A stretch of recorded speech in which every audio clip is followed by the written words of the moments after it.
All right, so here's what I fucked up this week. Instead of recording the computer sound, I recorded the computer mic. So I had none of Mike's audio, but I luckily experimented with the record option on Zoom. So everybody sounds the same, like a fucking computer. And I'm sorry. Next week will be better. The interview, I think, at the end with my mom, I did correctly, though. So I hope you guys are all staying safe and washing your hands. This is Hot Little Takes.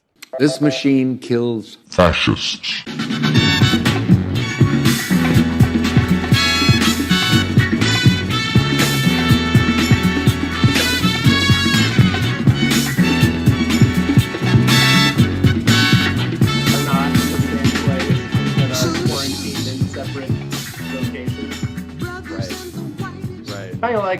Kind of like, I hate to make the prison comparison because people do that, and it's the most privileged comparison anyone can make right now.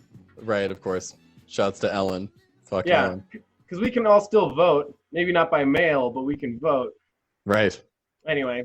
That's a bummer. I always say tangential, and it's tangential. Yeah. I found this out the other day. What called out. And then I ate a tangerine, and the tangerine was like, you don't know what anything is, do you?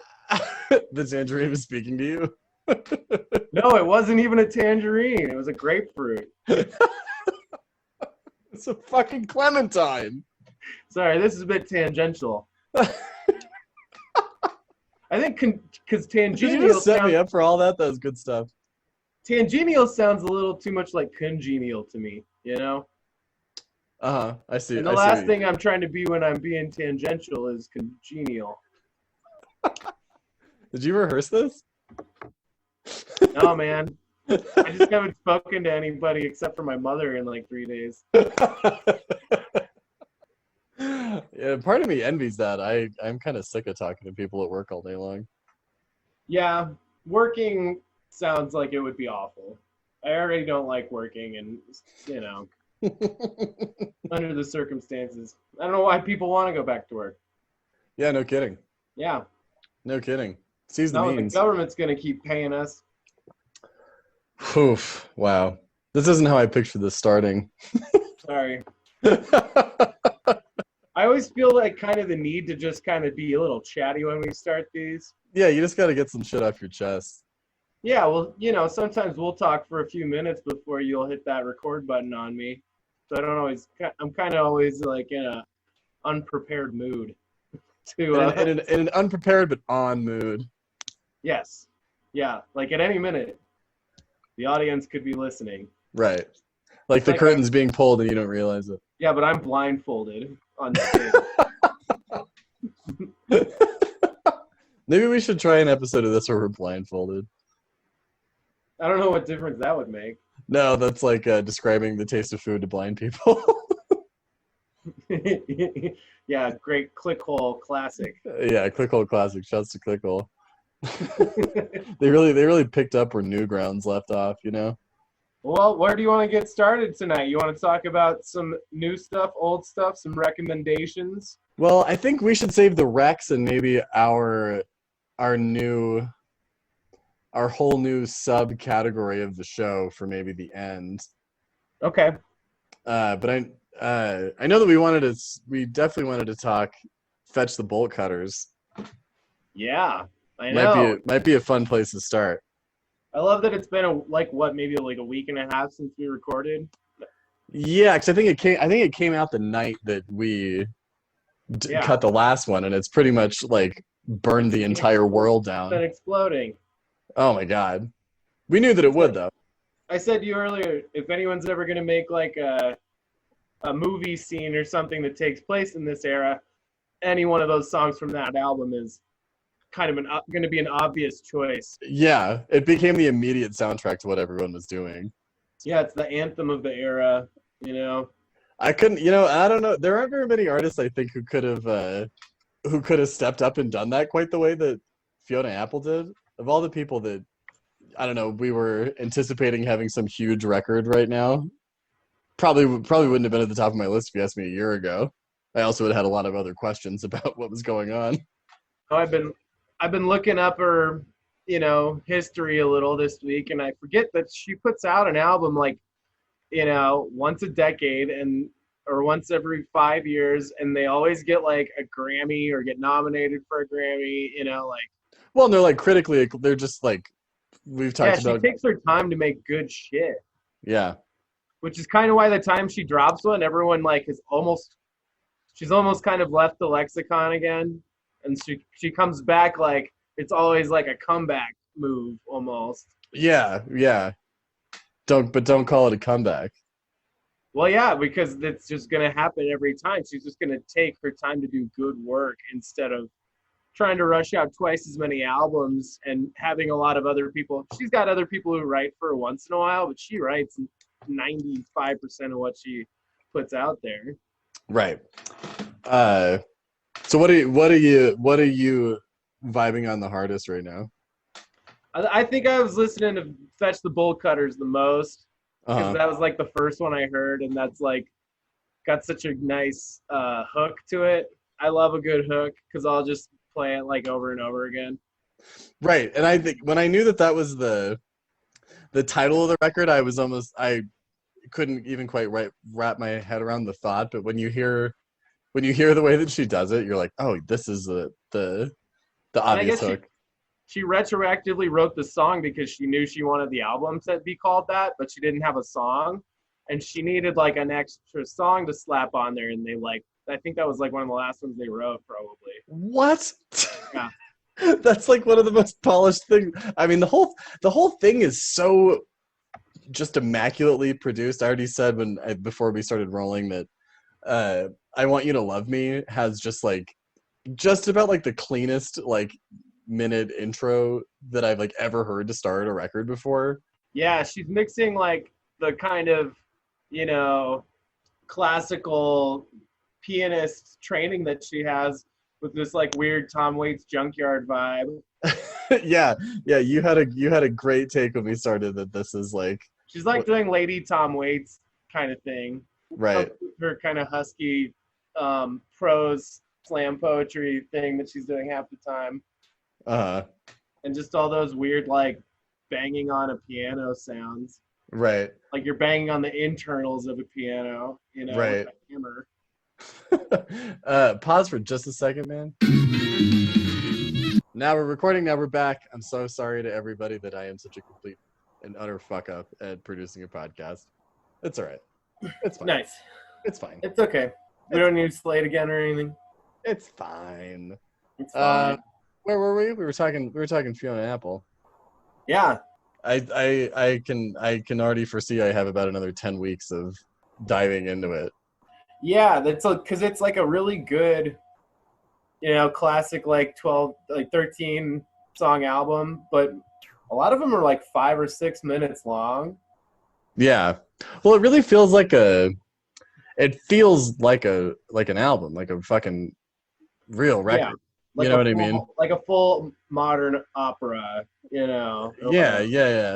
Like I don't know, just like the big records of music before, you know what I mean? She's obviously of that era. I'd like to see her like do like a concept album or like do the soundtrack to like a story or something that someone wrote, like a movie or I don't know. Oh, and she does the whole thing? Yeah, like some classic, how like Yellow Submarine or Tommy or one of, Wall, that kind of, where she's like, there's a whole story that she's telling. I think that she, of all the musicians still in the biz, she's like kind of the most uniquely situated to do something like that. One of her albums probably already is that, and I'm like too dumb to know that. Yeah, there's a good chance that it's probably true. Someone's gonna be mad listening to that and being like, "What the fuck are you talking about?" She already did that. Yeah. Didn't you know she did the Boogie Nights music? Just kidding. Obviously not. She did the Boogie Nights director.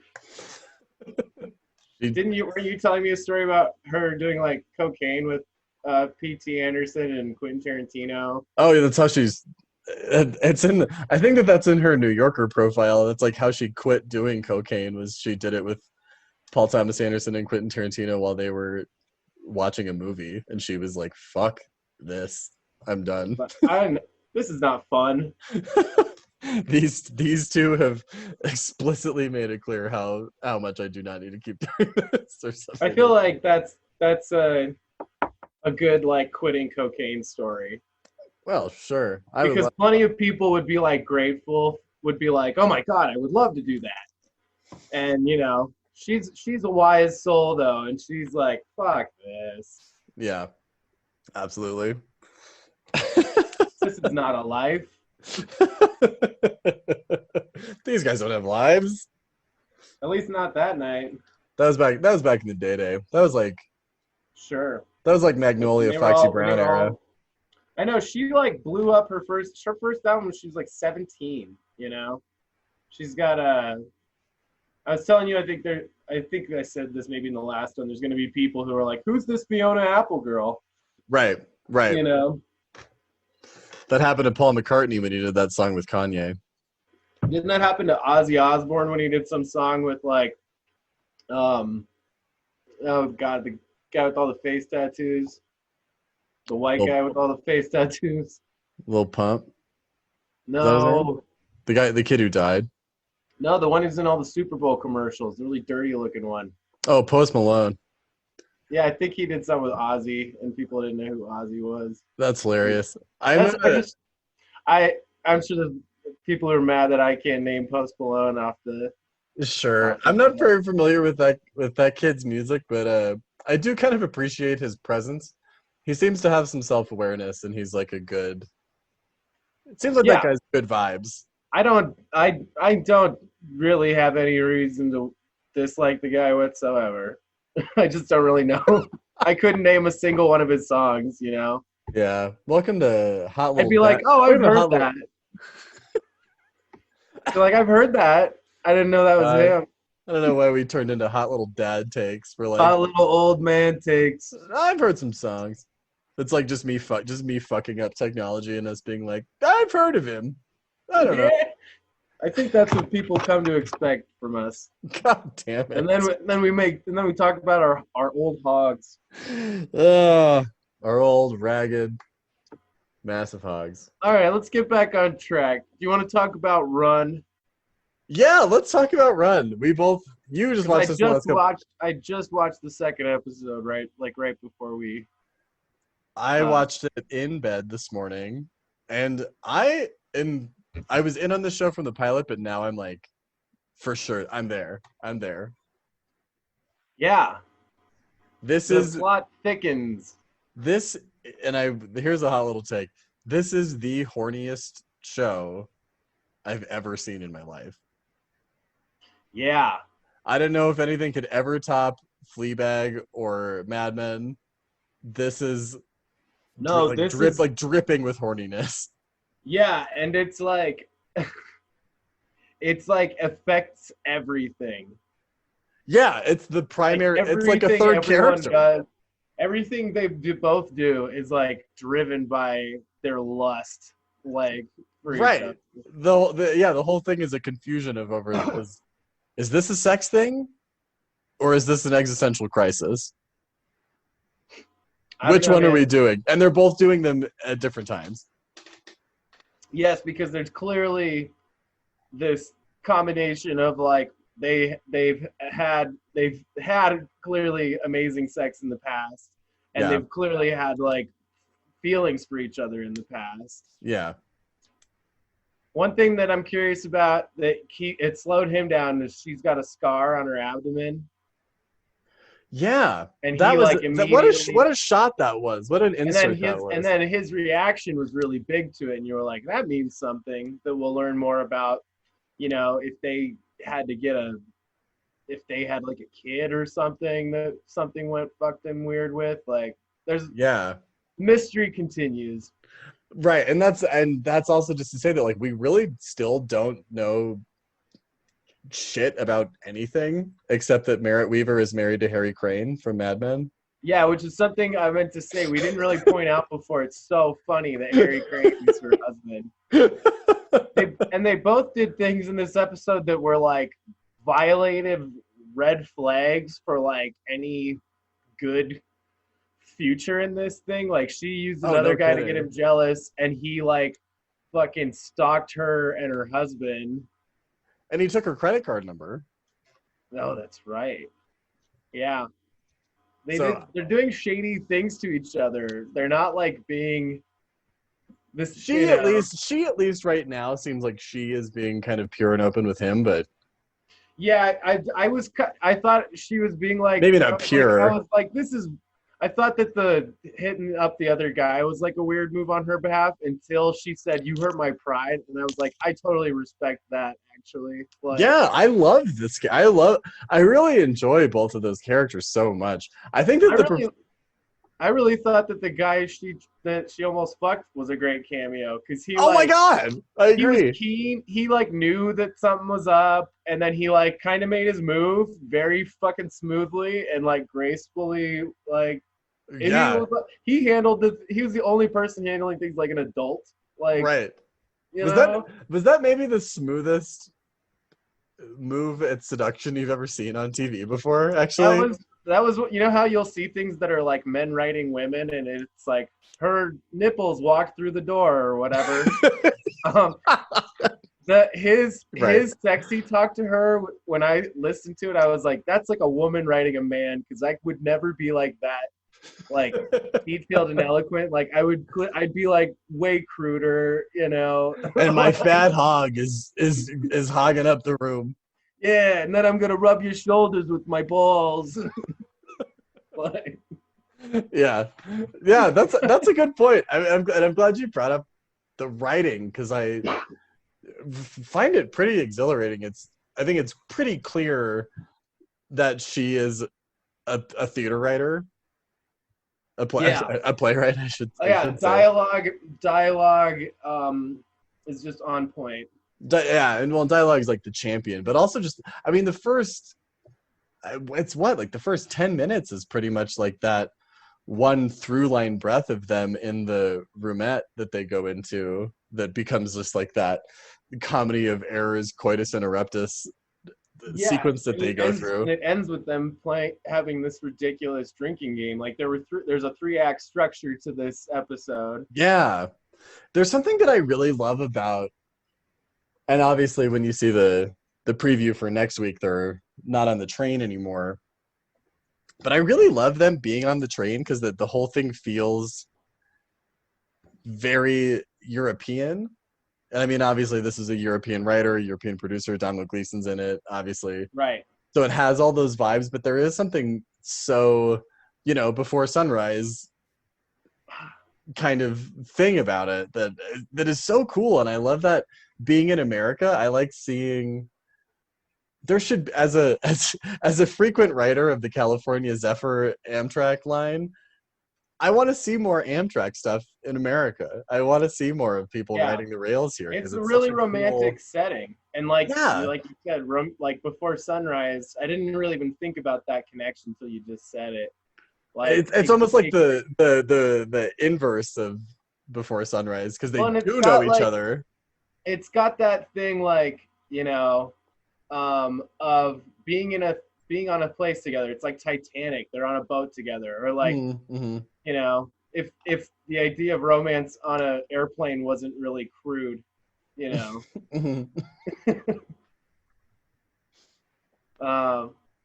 But back when they used to have nice planes, I'm sure it would be like, oh, you can pick up a girl at the bar or whatever. Not, Sure. There's not the old classic nudge and point at the, that everyone's been pointing at the bathroom move we've all done.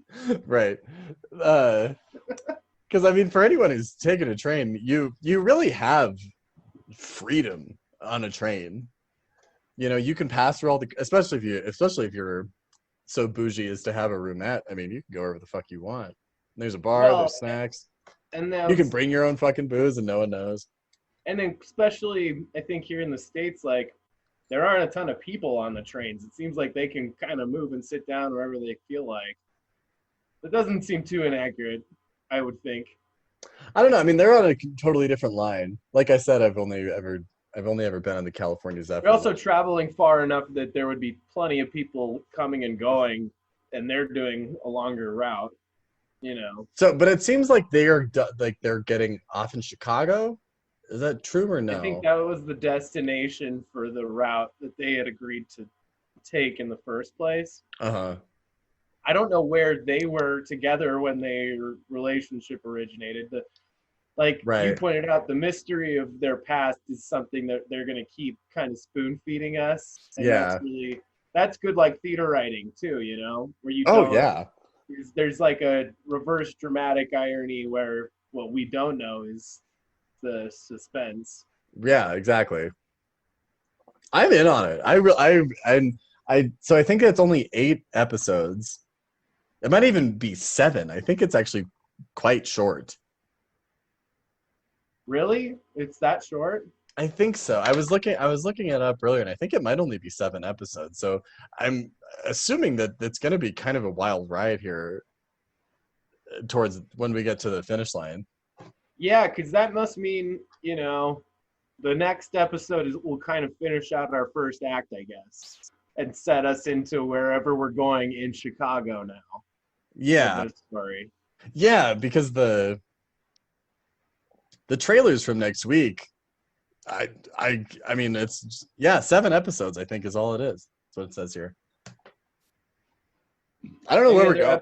Any other episode highlights for you? I love Merritt Weaver's performance in this, but I thought that in that episode, Domhnall Gleeson was just kind of hysterical constantly. Yeah. I really enjoyed him like awkwardly hitting on the waitress while trying not to hit on the waitress, while trying not to make her think that he's hitting on her. And then like, he's like, I bet you get hit on a lot. And she's like, and she thinks he's arguing with his girlfriend because some woman is calling him. This Fiona character. Which I assume is his like manager or assistant or something like that. That might be true. I assume. It's business related. I don't know. Who knows? Yeah. Yeah, I don't know. But he multiple times in that episode really made me cackle with just his like explosive expletive screaming in pain or in Yeah, well, and that's why I was like, oh, because it's like this whole show's like, I was like, this is like a weird metaphor for like getting back together with an ex or something like that. Like it's almost like the whole show might be metaphorical, and it's like the move of like using someone to make someone else jealous. It's like red flag, thing that we've all been through on one end or the other or both. Right. Right. And his move too, yeah. Like I said, like he does the thing they agreed not to, which is look her up and like look up her life, Yeah. And her husband's life. Yeah. And that's and I wanted to we haven't seen him in the flesh on screen yet, but great performance by Harry Crane. Even even just like in the pictures on his company website and stuff, I'm like, this guy's just like nailing it. His like petty fucking voicemail where he just like puts her on blast. Oh yeah, yeah. Dude, that's like divorce. And if you don't hear from your wife for one day and you do that shit, like I can see why she fucking left the guy. Yeah, yeah, no kidding. That's a petty fucking move. One day, and she's like, give me a week. Man, how long have they been married? So, people go through shit, but yeah, maybe she hasn't fucked somebody else yet. It's only been a day, and she hasn't. And like she hasn't. Says when she leaves, she's like, "Look, you won't fuck me. I haven't betrayed my marriage yet." Yeah, she's tried 2 times. Who do you think fucked with her money? It has to be Gleason's character. You don't think it's her husband? No, I don't think so. I think she calls him immediately thinking about that, but he took her card. Yeah, he did. I mean, he must have been at the bar with her card. All the booze that they drank, I'm assuming, came out of her account. Yeah, that's true. Well, they made friends with the bartender. By the end of that, they were all, like, drinking game was like a fucking crazy drinking game. That's the other thing I wanted to say. Oh yeah, I want to know the rules and I want to play. Well, clearly you drink and then you try to trick someone into thinking that you drank either water or not water. And then if they are wrong, they have to drink, and I assume do the same thing. That's like a game where you get drunk so fast. That seems like And they a fun also game. pour out this is what I would hate. They pour out like 3 different clear drinks. So you don't know Yeah. if you're gonna get like vodka or tequila or whatever. Like that I'm not down for. No way. I don't like even the idea of like going to think like, am I gonna drink water and having vodka go in my mouth? You know, when you like drink the wrong soda or something. I was just gonna say, has that ever happened to you in your life? I think we've all heard Yeah, the when I was horrors. a kid, I remember that like being like a thing where you're like, oh my I don't know if God. it's ever happened to me with alcohol necessarily. No, because I'm not about to fucking drink anything that I don't know what it is. You know what I mean? Right. I don't know. Anyway, I'm in on it. I really can't wait for the rest of it. Yeah. And people have time to catch up right now. Oh yeah, only 2 episodes deep. There'll be a new one on Sunday night or Monday night, I think. Yeah. And We're still, huh? when's the new Mrs. America? Did it just come out last night? I think it just came out last night. So for anyone who came to this pod looking for Mrs. America talk, we'll have it next time. Yeah, it usually takes us a couple days to watch stuff. Well, We're and very things are kind of coming out in random places. It was nice when we were talking about 2 things that used to come out on the same night. So That's true. Yeah. Because then we'd also text each other and be like, whoa. well, yeah, because then it was appointment viewing. I think that now we might make run appointment viewing and hit it at the same time. Speaking of things coming out on the same night, maybe this can segue us into a couple recommendations that I know we wanted to talk about. And on Sunday nights, and I'll keep this brief because I think that we're going to do a longer episode on this. Oh, are you gonna talk? I think I know what you're gonna talk about. Yeah, we'll do a deeper dive on this later on with a friend of ours. The Michael Jordan The Last Dance documentary series that's airing on ESPN right now is incredible. Is it And- only on ESPN? It's only on ESPN unless you live overseas, which we do have. We have a couple listeners, and I think that those episodes are all on Netflix for people Fuck, man. in Europe. I need to get a VPN. It is, you know, and I actually would even recommend it to people who aren't sports fans because it really is just like kind of it's like you know, because so much of it is about the front office of what was going on with the Bulls in the 90s. And yeah, I'd like to actually watch it because I like sports documentaries, you know. yeah, this is the succession of sports documentaries. Fuck, I want to get access to it now. It's Especially if we're going to talk about it, because otherwise I'm just going to talk about Space Jam while you and our buddy talk about Michael Jordan. So to watch it, I downloaded Sling TV, so I'll send you my login for that. Thank you. It's fucking great. It's really, really good. Yeah, I totally watched that. He seems like he'd have an insane career path that they would discuss. I mean, Have they gotten to fuck them kids yet? No, Fuck so those I mean, kids? just for anyone who doesn't know, the basis of the whole series is that in the 98 or the 97-98 series, which was the last year that the Bulls won the title, which is Michael Jordan's last year ostensibly with the Bulls, which is like his real career. The NBA and the Bulls allowed like a pretty unprecedented like documentary film crew to follow them around for the entire season in a very like tense moment for the organization and for Jordan. Like this is like post Space Jam, this is post 5 titles and like 5 MVPs. Like he was Right. the biggest person in the universe. And there was so much turmoil. This is like Rocky 6 or something like that. Sure, but it's like championship belt being challenged once yeah, again.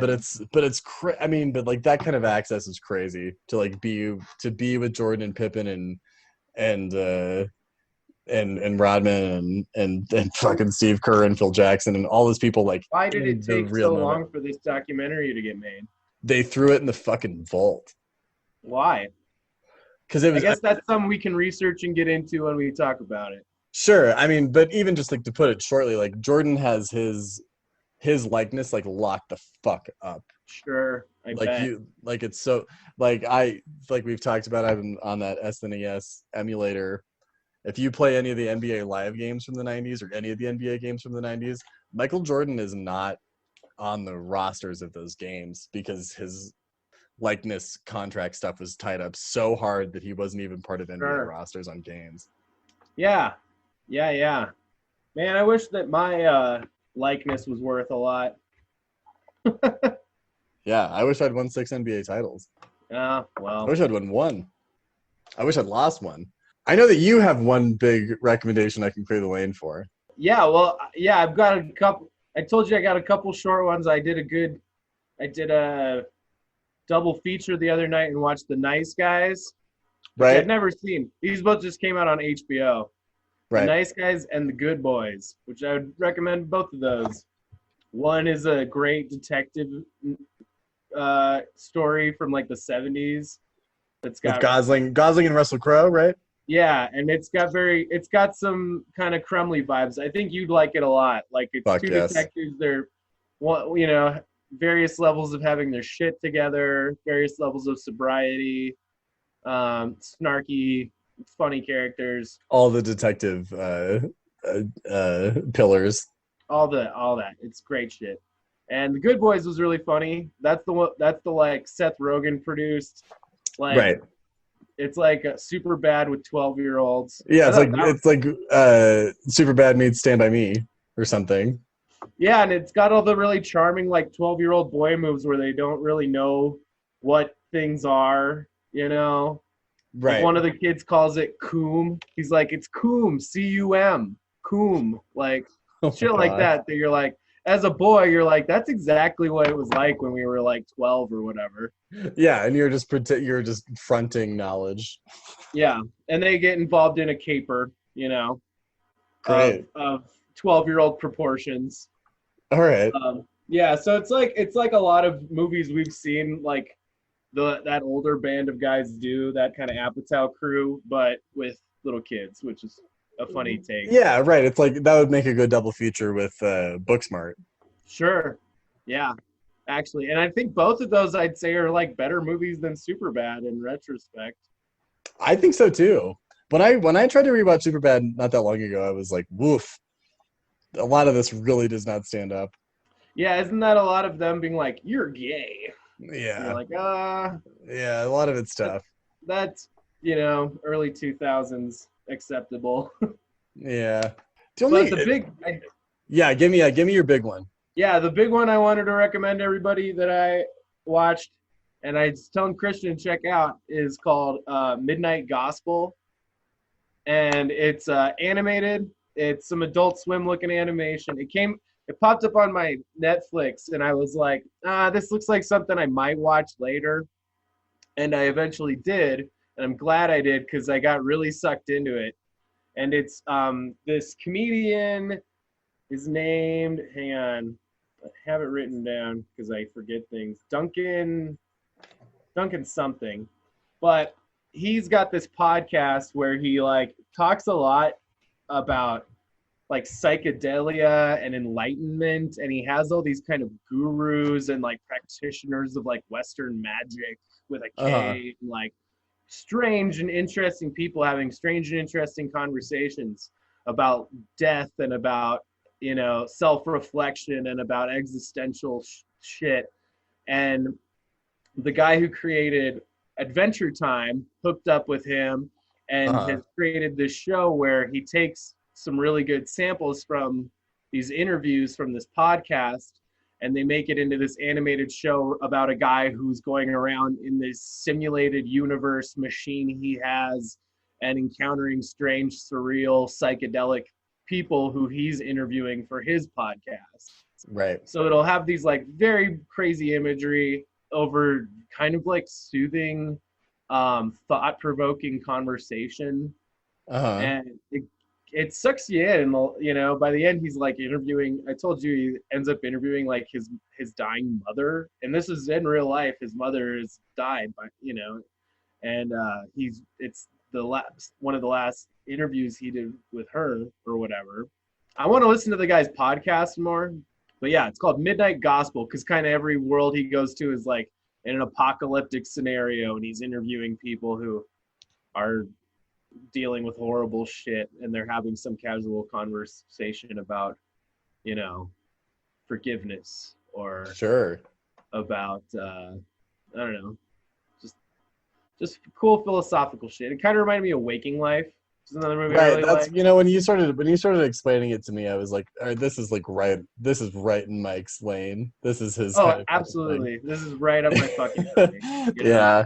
And and like we talked about, I'm not crazy about cartoons, but this sounds like it's kind of outside the realm of that sort of stuff. If it's more in the Waking Life vein, then I'll probably check it out. Well, and honestly, the animation's crazy and it's cool and it kind of complements whatever the interview is. But half the time I was doing other shit and just listening to it. I really want to get into his podcast. Yeah. The way the show works is it kind of makes it a little more palatable in a way, because you're kind of being tricked into listening to some stuff that might make you reflective and think about your own sense of presence and your own sense of how aware you are of your emotions and your thoughts, and a lot of meditation conversation. Yeah. Right. All Anyway, right. that's my big recommendation right now. Cool. That's on the list. The last recommendation that I can give, because I've been going pretty hard at this, and I have been watching less, I think, than normal. But and I might mispronounce his name because I'm just so bad with French pronunciation. But the Maurice Pialat. I'm not sure who that is. His collection on Criterion is wonderful. French foreign film. Say that again. French foreign film. French foreign film. It's a lot of 70s, 80s. I think that there's one from the 90s on there. I'd watched the one about the sex crazed teenager a few months ago and found it pretty outrageous. But I just watched Lulu, and I'm gonna watch a couple of the other ones in the next few days. But Lulu is Gerard Depardieu when he was like young beefcake Gerard Depardieu and Isabelle Huppert, and it's great. It's just one of those great. It's about a woman who leaves her husband for a man, and for Gerard Depardieu, who is a sex god Gerard Depardieu. Who's just like a surly sex god in a leather jacket in 1980 France. What an interesting career that guy had. Oh yeah, did he not win an Oscar for playing Cyrano de Bergerac? Probably. I think he may have. That was fantastic casting because the guy already had like a notoriously huge nose. Yeah. And there's you get a little Depardieu hog in the movie. He was like the A-list French actor for a while. And no shit. I mean, usually you don't see a guy do that. Like you'll see like Maria Cotillard or whatever. You'll see like a hot, beautiful French woman, but yeah. We don't usually latch on to a guy like a French guy the way we did with him. His energy in that movie is really entrancing. I mean, he's like French Brando. He is French Brando. Yeah. Hot take. Christian O'Shaughnessy, Gerard Depardieu is French Brando. Yeah, but he's still kicking, man. He's still kicking. He was in that Claire Denis movie, Let the Sunshine In. Looking fine. How old is he now? He's in his late 70s now, I think. When was he born? He was born in what? 55, so 63.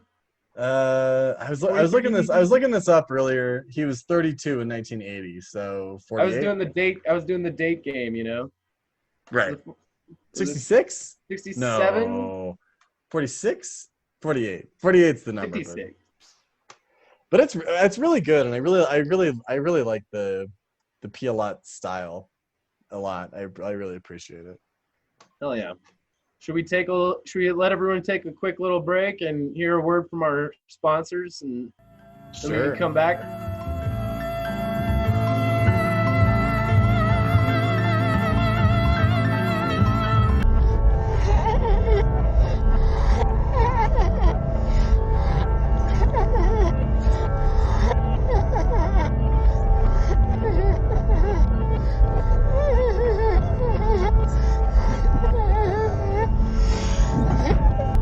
Trying to scare people. That kind of shit. I don't get scared by my computer, you know? Yeah, I don't know. I don't want to. My only thing with it is like I don't want to look at my computer and see people on the computer. Yeah, I know. I've just been trying to think of creative things to do with my limited. Sorry, my cat's been crazy. With my limited Right. options, you know. We Yeah. we used to do a lot of live shows and stuff. I feeling it for everyone out there who did stuff like that. Yeah, I feel it. God damn it. I mean, you know, this is between you and I, but We're not recording yet? No, we're recording. I've been recording, but just, you know, the timing of this was just so specifically like big fuck you to the creativity, the creative things that we had that you were actively a part of and the things that we were about to jump into. Yeah, it's like the entire arts world is like getting fucked, but people are also depending on art now more than ever. People are watching every fucking movie and listening to every song. And Right. It's like the same people who shit on, you know, people who study the arts and who try to make livings in it. Yep. Pretty annoying. It is very annoying. Anyway. That kind of What did you say? You froze. You froze hard. I said that kind of segues into the game that I have for you. You have a game? Kind of. Well, I told you to think of something, but you didn't really do it. So now we're going to do the game we did last week, basically. Okay. So instead of last week, we talked about who would we want to be quarantined with. Uh-huh.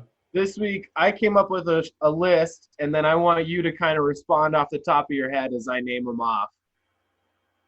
Okay? Respond in what way? Now, the goal of this list is we're going to try, we've talked about how we want to expand this podcast. And one of the things we want to do is start having guests and start reviewing maybe movies and shows and things that are not of this current, that aren't like currently airing, you know? Yeah, we can back. sit down. We can sit down with someone and watch a movie with them that they like, and we can all unpack it together. Yes. So I've got So some. these are your lists for the pitches for this. Yeah, these are movies I would pitch that you and I would both be into. Okay, how do you want me to respond? I want you to respond by off the top of your head naming a movie that you would like to review that you know that I wouldn't hate. You know, one that we would both be. It's like my Inkblot the response to the movie that you're telling me. Yeah, because I didn't think super hard about these. Some of these were kind of like, yeah, that'd be a funny one. And I know you and I would both go in on. Okay, great. Great. Mike, do you want to tell everyone at home what we're going to call this once we get to it? Oh, yeah. Once we, start getting... Sorry, my cat's being fucking crazy right now. My cat is also being really crazy right now. I know. They wait until we have shit to do. Because they're totally chill when, like, I want to hang out and play. When it's time to play with Kitty.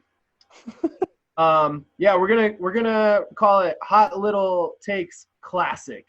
And that's where we review, maybe I love it. That's where it's not like a new movie review. It's us looking back on something we're fans of. Yes. Okay. Yes. It's totally original idea. Just like everything else we do on this podcast. Yeah, right. We're not just regurgitating the same bullshit everyone else is. All right, so I'm going to fire them at you. And I've made some amendments, and I probably will continue to make some amendments. So I'm going to fire one at you, and then you. Are you doing 5? Yeah, I've got 5. Okay. Okay. The first one I have, and this is the last one I came up with, is Dog Day Afternoon.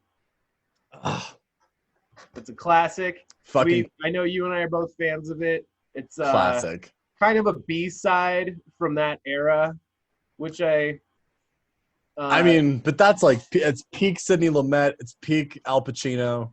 Yeah, and it's one I've always talked about. I want to see adapted to a live performance On stage. Yeah, Yeah, I think it'd be absolutely. great. Any kind of isolated one location. Even you'd have a million actors in it, but Right. it's one place the whole time. It's an old '70s movie. It's about a bank robbery. Okay, that's a fucking great one. It's a classic. All right, so now you got to name off one off the top of your head. Well, if they're all just kind of ink blot responses. Yeah. These aren't promises that we're actually going to get around to these ones. These are just kind of like on the list of things that we're in this vein. We're in hypothetical land. We're in hypothetical land. Wow, to Dog Day Afternoon. I think that my one to that, just from the heist element and the way you can kind of go back to a movie again and again. I would say something like Ocean's 11. Okay, cool. I like those movies. Yeah, that's not a bad double feature. Am I just like I'm just gonna make the second movie that would be a double feature to that. You and I were talking earlier about how that like an Ocean's 11 type story would make for a fun video game. Yeah, that could like get me into playing video games if it was more Ocean 11 style. If you had some, and you're playing like 10 characters doing different puzzles. Yeah, that's a good one, Mike. Okay. This next one, I'm gonna change it because second one I'm not doing. I'm changing it because we've already talked about it, and I realized that it was kind of inspired by Run. Because I was gonna say we watched Before Sunrise, which is and it's because I wanted to talk about any Richard Linklater movie. I love fucking Richard Linklater. And you just didn't want to make the obvious choice. And I knew we both like the Before Sunrise series. Oh. And how those are great romances, and that's something we don't necessarily talk about all the time. That's on the list, man. I mean, I don't have any plot. But now I realize that it's probably in my brain because Run. Like maybe there's some wire overlap going on there. What's wrong with that, though? So, I had one that was going to be on my list. It was going to be my sixth choice. So I'm going to put my sixth man in and instead say, because I was thinking you and I were theater guys, it'd be good if you and I did like a Shakespeare adaptation. Oh. And I thought the obvious choice would be Baz Luhrmann's Romeo and Juliet. Because that's probably the most popular one. I think we would get like hits on that. We'd get women our age who, and men. Is that the obvious choice? I think that's probably the most popular Shakespeare adaptation of like our generation. I mean, what would you put above that? I mean, you're right. I think that probably more people have been forced to watch like the Mel Gibson Hamlet in school. Yeah, and I don't want to watch that. Do you? No, I don't. Our old professor Bob Race really stands by that movie, which I think is hysterical. Oh, I've actually never seen the Mel Gibson Hamlet. I've only watched parts of the Ethan Hawke Hamlet. The Ethan Hawke Hamlet is actually one that I would be down to revisit, especially if we were doing a Before Sunrise Ethan Hawke double feature. Well, if you and I watched... Bill Murray plays Polonius in that movie. In which one? In the Ethan Hawke movie. Seriously? Yeah. I didn't know that. Okay, then maybe we should do that and one. That one has a similar Julia element. Stiles plays Ophelia in that movie. That one has like a similar element that I figured the Romeo and Juliet one does in terms of them being like adaptations. They're like modernizations. Yeah. And I know you and I could chat for a while about how the types of adaptations of Shakespeare we've seen and been a part of and would like to see. Right. Well, my counter to that, I guess my Inkblot reaction double feature for that would be, which is screening on Criterion now, and I've brought up before, is Vanya on 42nd Street, or Louis Malle adaptation of Chekhov's Uncle Vanya, which stars Andre Gregory as the director, of a production of Uncle Vanya in like a kind of hole in the wall. It's not a hole in the wall. It's like a like an excavated theater in Midtown. Wallace Shawn plays Uncle Vanya. Julianne Moore is in it. It's so beautiful. It's about a production of Uncle Vanya that's happening, but it's a dress rehearsal, and there's a couple people coming to watch the dress rehearsal, and Everything about that sounds awesome to me. it's so good, and it's actually so much better than you think it is, and you're probably thinking it's pretty good. We could double feature that with My Dinner with Andre. Just get those boys in there. I love those guys, man. You sent me that really great video of the two of them looking through Wallace Shawn's movie collection. No, that's at the Criterion Collection, where they bring people in to just steal as many DVDs as they want. Oh, cool. Oh, so they were just jacking movies. Yeah, I thought that was one of their personal collections. No. That's Criterion Collection, who I obviously am like on my hands and knees praising all the time, but they do one of the best like additional programming things where they just bring directors and actors and writers in to their closet to just like, and they just steal whatever they want. Yeah, there's a great Ethan Hawke episode of that too. That video you sent me of those two gentle old guys like who are old friends talking about movies they love is like the antithesis of Fiona Apple on cocaine listening to Quentin Tarantino and P.T. Anderson. Yeah, right. If you're in there with Wallace Shawn and Andre Gregory, you're like, I'll do whatever drug you guys are down with right now. Okay. All right. This is going well. This is going really well.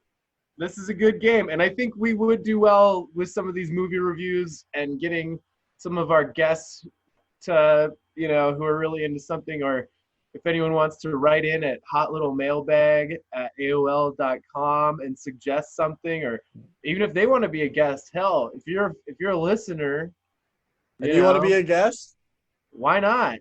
Yeah, we have no rules around here. It's whatever. Yeah, Zoom has changed the way this podcast can be done. Okay, my third. I'll skip around. The next one I'm going to give you is Jackie Brown. Okay. And it's because I was like, I need to pick one of those other popular directors like Kevin Smith or Tarantino or Robert Rodriguez or, one of the guys we kind of, or Linklater or whatever. And Jackie Brown's my favorite Tarantino. We could talk about, I know you like the Kill Bill ones. I like those ones too. Well, my immediate inkblot to that is Shaft that they just put on Criterion. With Sam Jackson? No. The original OG Shaft. Shaft. Yeah, That's the OG great. Shaft. That's awesome. Which I've never seen, I don't think. I feel like I maybe had watched part of it like on TBS, back in the day. I've never seen the original one. I think I've I've seen seen parts of the new one, maybe. Yeah, and that might even be the one that I'm thinking of. But that's on Criterion right now. That's on a double feature with 3 Days of the Condor. Ooh. We could also do some kung fu movies, man. If we're gonna reach back to some, 70s shit too. My vocabulary for that is actually pretty slim. I could use some educating as far as the kung fu classics go. I've always been a huge Jackie Chan fan. He's always kind of been my doorway into that world. Like I grew up on that shit. I'd be down to watch some of those even. I'm gonna counter your counter. Cool. Wow, this is exactly the kind of the globe spinner that I assumed it would be. Yeah, well, that's why the idea of us doing some one-off movies is grand possibilities, and we'll see what the reaction is from our listeners who want to be guests. All right, what's your next pick? This list is like the kind of film festival I want to go to already. Yeah, I think there's grand possibilities. All right, so next on my list, and I realize a lot of mine are 90s movies, but that's kind of the era that I'm nostalgic for. That's your zone. That's when I watched a lot of movies over and over again because like I had them on VHS or something. So I it was the only way I could watch. I have Right. to go to fucking Blockbuster, you know. Right. So I almost picked Waterworld. Just popped into my head. I think Kevin Costner is an interesting guy we could talk about, but I think the movie of his that we would both benefit from talking about would be because he just had a weird run of like successfully terrible movies, Right. or terribly successful, or however you want to look at it. Sure. But you and I could talk about Robin Hood, Prince of Thieves, because that's got Alan Rickman in it. And, I actually don't know if I've ever seen it. It's fucking bonkers, and Alan Rickman's killing it. Alan Rickman only kills it. Is there a bad Alan Rickman performance? Like, show it to me. Show it to me now. One of my favorites that I remember sharing when he died was there's a video of him slapping a teacup, like backhanding a teacup. And it goes into slow motion over like music, and it's like an amazing just shot of this teacup flying through the air, like Kramer versus Kramer style. Yeah, he was so good in Robin Hood I almost said Men in Tights, which is what we would pair it with, but Prince of Thieves, that Kevin Costner was like getting mad at how much action he was getting because they were like making his character bigger and giving him shit to do. Right, because he's a real actor. Yeah, Kevin Costner sounds like such a fucking ball hog, man. Yeah, he's a ball hog. Some of the stories. Anyway, that's kind of a weird left field one, but well, I think we could chat about it. Well, my left field ink blot for that would be Bull Durham. I knew you were gonna do that. It's easily he's about to say Bull Durham. Yeah, of course. It's easily my favorite Kevin Costner movie. It's one of the best sports movies ever. I heard today that he almost played Shooter McGavin in Billy Madison or in Happy Gilmore. Oh my god, I'm so glad that he didn't. And he didn't because he had just done Tin Cup and didn't want to make another golf related thing. He couldn't have played Shooter the way that no one can play Shooter but Shooter. What's his name? Christopher McDonald? Yeah. He's incredible. Yeah.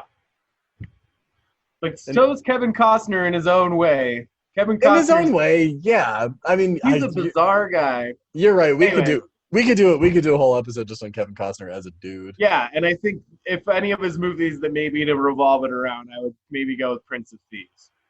I can see why you would go with Bull Durham. That's both of our kind of vibes. Yeah, well, and I'm also a big. Why do I forget his name always? Christian Slater? No, it's not Christian Slater. It's he was in Mystic River. He's in Nothing to Lose. He's in Tim Robbins. Tim Robbins. I really like Tim Robbins. I don't forget his name. I just get it mixed up with the author Tom Robbins. Because you worked in a bookstore. Yeah. And their names are one letter apart. Yeah. All right, what's your next? This is your last one? This is my last one. And this is kind of a weird one too, but I thought of this popped into my head, and I think you and I would both enjoy talking about it because it's a classic buddy movie with people we like a lot, and it's a cartoon, but I think it's probably one you like. It's The Road to El Dorado. which stars Shakespearean like star boys. Oh yeah, Kenneth Branagh and Kevin Kline. Yes, and Rosie Perez. And yes, exactly, Christian and Rosie Perez. And I love that movie.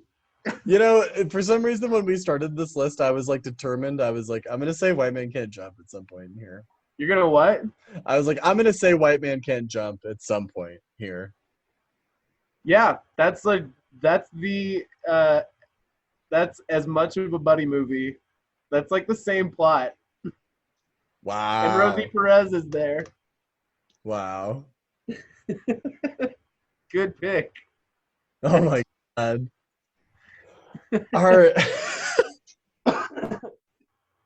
See, you and I have always talked about good movie pairings because it'd be nice to watch two movies and compare them. It's more work than it sounds.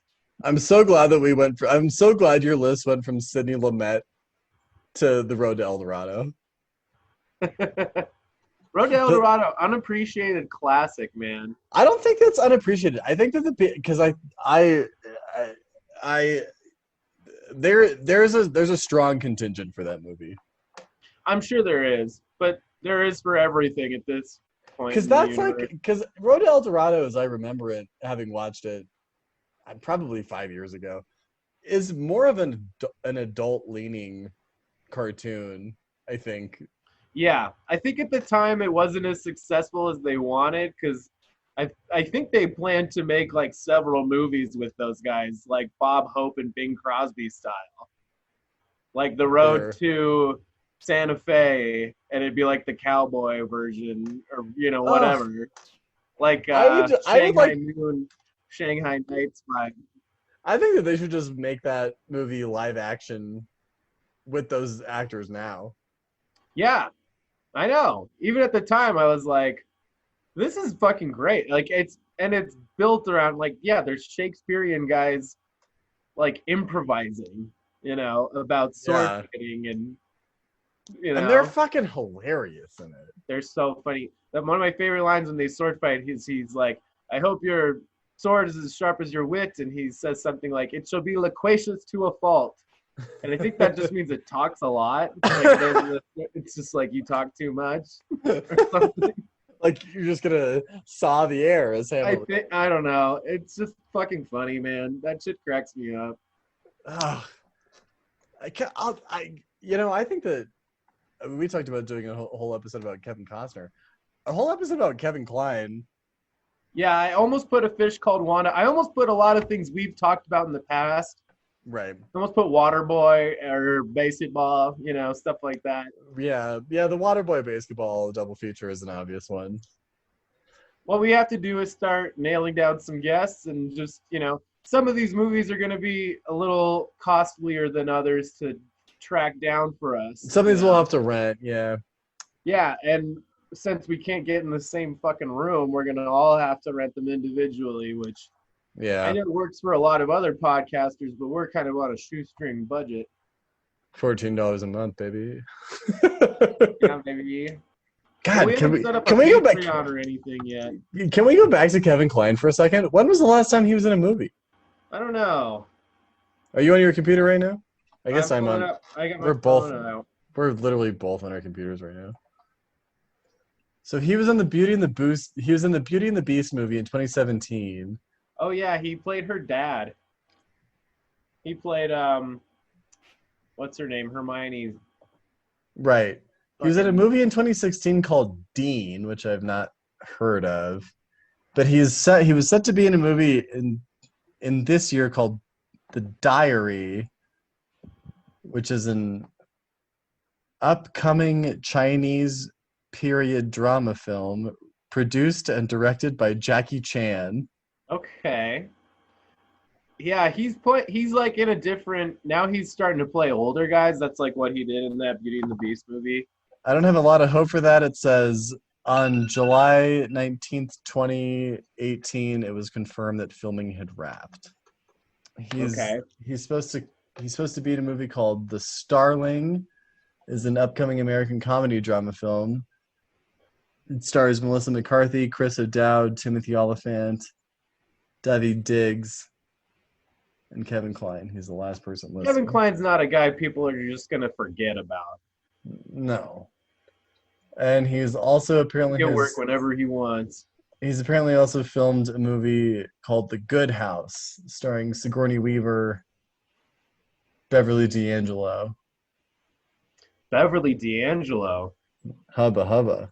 Oh my God, she was my big mom crush for my childhood from those National Lampoon movies. Oh, for sure. Well, shit. I mean, that's a lot to think about. Yeah. That's a good pile of movies. Well, I know we have plans to talk about some other subjects with our guests, but that's definitely an easy route for us to take. And I know one that we enjoy is picking apart something, doing a little research, reading some of the IMDb trivia back to people over the air. Oh hell yeah! I gotta tell you that my initial leaning is really toward Dog Day Afternoon because that movie's kind of been on my mind. Is it on Criterion? It's not a crazy. There are some other Sidney Lumet movies on there, but I mean that I'm A lot of completely these movies are ones I'm sure are going to cost some money. I'm pretty prepared to spend $4 on both of our accounts to watch that movie. Honestly, Totally. And then we'll create a Patreon so you, the listener, can support us in supporting Kevin Costner's Fifth House. oh my god, yeah. I'll start a Patreon if it's just like us doing 70 minutes on Christopher Walken. It would be, we could start, we've already kind of started in our heads like our Hall of Famers, list that we can just start adding people to and be like, let's talk a little bit about the career of X, Oh, that's interesting. Werner Okay. Herzog. I almost put I thought we should maybe do some documentaries, and it might be nice to talk to our friends over at Honestly Hell Yeah. Now might be the time. The one I really would like to do with them is Minding the Gap. I'd love to do that with them. Which one's that? Minding the Gap was nominated for an Oscar in 2018. I wish I could remember the kid's name. I think I did shout it out it's on our Instagram at Hot Little Takes on Instagram. It's on Hulu. It was a Hulu original. It's a movie that's it's a documentary it's initially about skateboarding in this kind of tiny town in Illinois that I forget the name of. That initially it's kind of about these younger kids skateboarding, and it kind of breaks out into this really wonderful and kind of devastating portrait of domestic abuse Huh. and economic inequality. It's really incredible, and it's bullshit that it didn't win the Oscar and lost to that movie about a guy who climbs mountains. That was not my first thought for documentaries too. It's really good, and It sounds good. and it's taut. It's like 86 minutes long or something like that. It's a really good movie. I was gonna suggest we do the not only the Island of Dr. Moreau movie with Marlon Brando, But the doc, yeah, the oh, fuck documentary yeah. about the year that it spent to make that, in a jungle. Right, that might be the one. That's an incredible documentary too. That might be the one. Not near a totally different ballpark of movie. No, but that's fun shit.